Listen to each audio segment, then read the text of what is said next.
Здравейте! Днес ще се научим как да центрираме енергията в тялото си.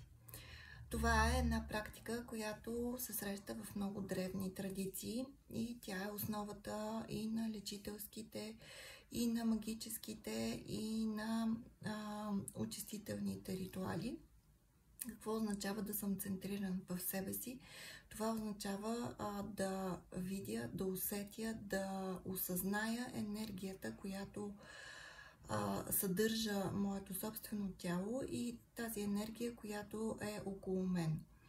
Като начало, първото условие е да сте на тихо място, където нямате притеснения, няма някакви външни дразнители. Тоест, прибирате се в някакво пространство, което не се обитава от други хора и в което няма да бъдете обезпокоявани. Правите една кратка медитация преди да започнете с самата практика.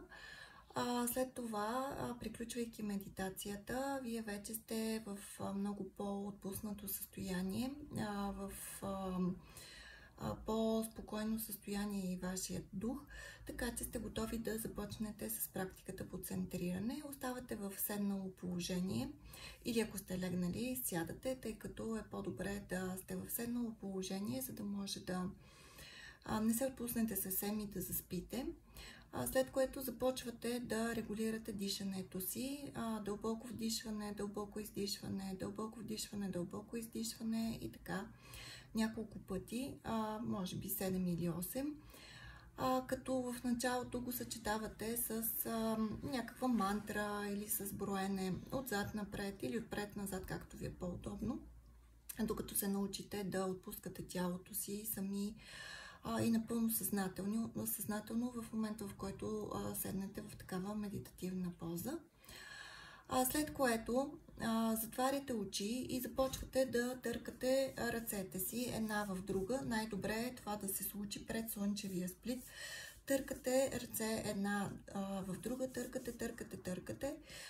Така може би около минутка, след което отдалечавате леко ръцете си, ето на едно такова разстояние. И би трябвало с няколко пъти практика да усетите един лек натиск, като отблъскване на магнит. Все едно държите магнит и той отблъсква металните частици, които се приближават към него. Ако пък в стаята ви е затъмнено, можете да видите и самото леко сияние, което се излъчва между дланите на ръцете ви. Не се притеснявайте, ако това не се получи от първия път. Възможно е да се получи след петия, шестия път.